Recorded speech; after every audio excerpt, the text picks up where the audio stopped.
Hello foodies, welcome to ಪವಿಸ್ ಅಡುಗೆ studio. ನೀವಿದೆ first time ನನ್ನ ಚಾನಲ್ನ ನೋಡ್ತಿರೋದಾದರೆ ಪ್ಲೀಸ್ ಒಂದ್ಸಲ ಸಬ್ಸ್ಕ್ರೈಬ್ ಮಾಡ್ಕೊಳ್ಳಿ. ಹಾಗಿದ್ರೆ ಇವತ್ತಿನ recipe Hosakote style mutton dum biryani. ಇದು ಟೇಸ್ಟ್ ಅಂತೂ ಸಖತ್ತಾಗಿರುತ್ತೆ, ಫ್ಲೇವರ್ಫುಲ್ ಆಗಿರುತ್ತೆ. ಹಾಗಿದ್ರೆ ಹೇಗೆ ಮಾಡೋದು ಅಂತ ನೋಡೋಣ. ನಾನಿಲ್ಲಿ ಕುಕ್ಕರ್ ಇಟ್ಟು ಅದಕ್ಕೆ 1-2-3 ಟೇಬಲ್ ಸ್ಪೂನ್ ಆಗೋಷ್ಟು ಎಣ್ಣೆ ಹಾಕ್ಕೊಂಡು ಅದಕ್ಕೆ ಕೊತ್ತಂಬರಿ ಸೊಪ್ಪು, ಪುದೀನ ಸೊಪ್ಪು ಕಟ್ ಮಾಡಿ ಹಾಕ್ಕೊತಾ ಇದ್ದೀನಿ. ನೋಡಿ, ಈಗ ಸ್ಪೈಸಸ್ ಹಾಕ್ಕೊತಿದ್ದೀನಿ. ಚಕ್ಕೆ, ಲವಂಗ, ಏಲಕ್ಕಿ, ಪಲಾವ್ ಎಲೆ, ಕಸೂರಿ ಮೇಥಿ, ಸ್ಟಾರು ಎಲ್ಲ ಹಾಕ್ಕೊಂಡು ಹಾಗೆ ಈರುಳ್ಳಿನೂ ಹಾಕ್ಕೊಡ್ತಾ ಇದ್ದೀನಿ.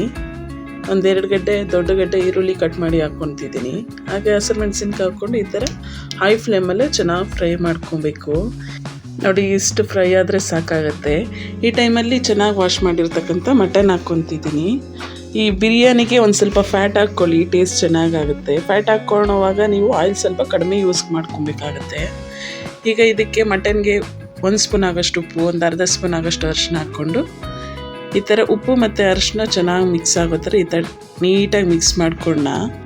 ಆದರೆ ಹೊಸಕೋಟೆ ಸ್ಟೈಲ್ ಮಟನ್ ಬಿರಿಯಾನಿ ಮಾಡೋದಂತೂ ತುಂಬಾ ಸಿಂಪಲ್ಲು, ಪಟಾಪಟ್ ಅಂತ ಆಗುತ್ತೆ.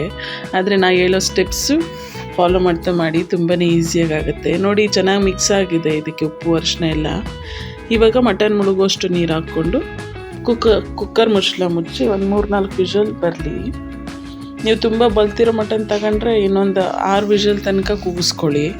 ಇದು ಮೀಡಿಯಮ್ ಆಗಿರೋದ್ರಿಂದ 3-4 ವಿಷಲ್ ಕೂಗಿಸ್ಕೊಂಡು ಸೈಡ್ಗೆ ಇಟ್ಕೊತಾ ಇದ್ದೀನಿ. ಈಗ ಮತ್ತೊಂದು ಪಾತ್ರೆ ಅಥವಾ ಕುಕ್ಕರ್ ಆದರೂ ಇಟ್ಟು ಅದಕ್ಕೆ 1-2 ಸ್ಪೂನ್ ಆಗೋಷ್ಟು ಎಣ್ಣೆ, ಕೊತ್ತಂಬರಿ ಸೊಪ್ಪು, ಪುದೀನ ಸೊಪ್ಪು, ಕಾಳು ಮೆಣಸು ಹಾಗೆ ಟೊಮೆಟೊ ಹಾಕ್ಕೊಂಡು ಈ ಥರ ಚೆನ್ನಾಗಿ ಫ್ರೈ ಮಾಡ್ಕೊಂಡ. ಈಗ ಈ ಟೈಮಲ್ಲಿ ಇದಕ್ಕೆ 1-2 ಟೇಬಲ್ ಸ್ಪೂನ್ ಆಗೋಷ್ಟು ಶುಂಠಿ ಬೆಳ್ಳುಳ್ಳಿ ಪೇಸ್ಟ್ ಹಾಕ್ಕೊತಿದ್ದೀನಿ. ಇದು ಹಸಿ ಸ್ಮೆಲ್ ಹೋಗಬೇಕು, ಹಾಗೆ ಟೊಮೆಟೊನು ಸಾಫ್ಟ್ ಆಗಬೇಕು, ಅಲ್ಲಿ ತನಕ ಫ್ರೈ ಮಾಡಿಕೊಂಡು ಇದಕ್ಕೆ ಅರಿಶಿನ ಹಾಕ್ಕೊತೀನಿ. ನಾನು ಮುಂಚೆನೇ ಮಟನ್ ಬೇಯೋದಕ್ಕೆ ಅರಿಶಿನ ಉಪ್ಪು ಹಾಕ್ಕೊಂಡಿದ್ದೆ, ಹಾಗಾಗಿ ಇಲ್ಲಿ ಕ್ವಾಂಟಿಟಿ ಸ್ವಲ್ಪ ಕಡಿಮೆ ಹಾಕ್ಕೊಳ್ಳಿ ಟೇಸ್ಟಿಗೆ ತಕ್ಕಷ್ಟು. ಹಾಗೆ 1 ಸ್ಪೂನ್ ಖಾರದ ಪುಡಿ, 1/2 ಸ್ಪೂನ್ ಆಗೋಷ್ಟು ಗರಂ ಮಸಾಲ, 1 ಸ್ಪೂನ್ ಧನಿಯಾ ಪೌಡರ್ ಹಾಕ್ಕೊಂಡು ಒಂದು ಸಲ ತಿರ್ಸ್ಕೊಡಿ, ಸಾಕಾಗುತ್ತೆ. ಶುಂಠಿ ಬೆಳ್ಳುಳ್ಳಿ ಪೇಸ್ಟ್ ಹಾಕಿರೋದ್ರಿಂದ ತಳ ಹಿಡಿಯೋ ಚಾನ್ಸಸ್ ಇರುತ್ತೆ. ಈಗ ನೋಡಿ, ಮೊದಲೇ ಬೇಯಿಸಿಟ್ಟಿರ್ತಕ್ಕಂಥ ಮಟನ್ ಹಾಕ್ಕೊತಿದ್ದೀನಿ. ಈ ಮಟನ್ 90% ಬೆಂದಿದ್ರೆ ಸಾಕಾಗುತ್ತೆ, ಫುಲ್ ಬಾಯ್ಲ್ ಆಗೋದೇನು ಬೇಕಾಗಲ್ಲ. ಇದು ಈಗ ಈ ಮಸಾಲೆ ಜೊತೆ ಒಂದು 5 ನಿಮಿಷ ಸೆಟ್ ಆಗೋದಕ್ಕೆ ಬಿಟ್ಬಿಡಿ. ಈ ಸೆಟ್ ಆಗಿದ್ದ ಕೂಡಲೇ ಇದಕ್ಕೆ 1/2 ಕಪ್ ಆಗೋಷ್ಟು ಮೊಸರು ಹಾಕ್ಕೊತಿದ್ದೀನಿ. ನೋಡಿ, ಈ ಮೊಸರು ಚೆನ್ನಾಗಿ ಕುದಿ ಬರುವಾಗ ಇದಕ್ಕೆ ನಾವು ಮೊದಲೇ ನೆನೆಸಿಟ್ಟಿರ್ತಕ್ಕಂಥ ಅಕ್ಕಿ ಹಾಕ್ಕೊತಾ ಇದ್ದೀನಿ. ನಾನು ಇಲ್ಲೊಂದು 15 ನಿಮಿಷ ನೆನೆಸಿಟ್ಟಿರ್ತಕ್ಕಂಥ ನಾರ್ಮಲ್ ಸೋನಾ ಮಸೂರಿ ರೈಸೇ ಯೂಸ್ ಮಾಡ್ತಿದ್ದೀನಿ.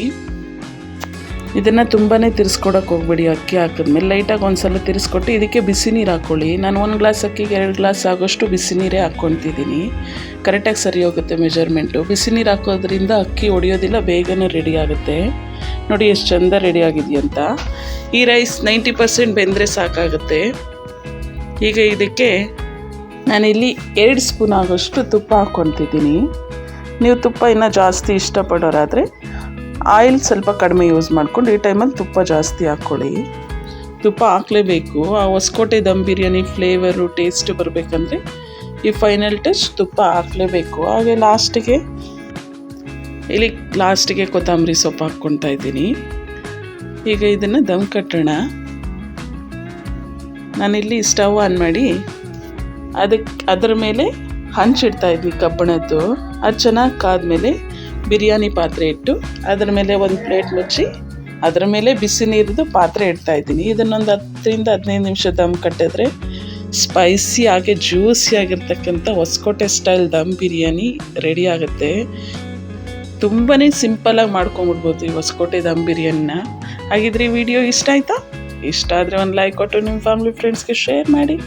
ನೀವು ಇದೇ ಥರನೇ ಟ್ರೈ ಮಾಡಿ, ಹೇಗೆ ಬಂತಂತ ಕಮೆಂಟ್ ಮಾಡಿ. ಆದರೆ ನನ್ನ ಚಾನಲ್ನ ಸಬ್ಸ್ಕ್ರೈಬ್ ಮಾಡ್ಕೊಳ್ಳೋದು ಮಾತ್ರ ಮರಿಬೇಡಿ. ಇನ್ನಷ್ಟು ಈಸಿಯಾಗಿ ಟೇಸ್ಟಿ ಟ್ರೆಡಿಷ್ನಲ್ ರೆಸಿಪಿಗಳು ನಾನು ನಿಮಗೋಸ್ಕರ ಅಪ್ಲೋಡ್ ಮಾಡ್ತಿರ್ತೀನಿ. ಹಾಗೆ ನಾನು ಇನ್ಸ್ಟಾಗ್ರಾಮ್ ಪೇಜ್ನು ಫಾಲೋ ಮಾಡಿ. Thank you.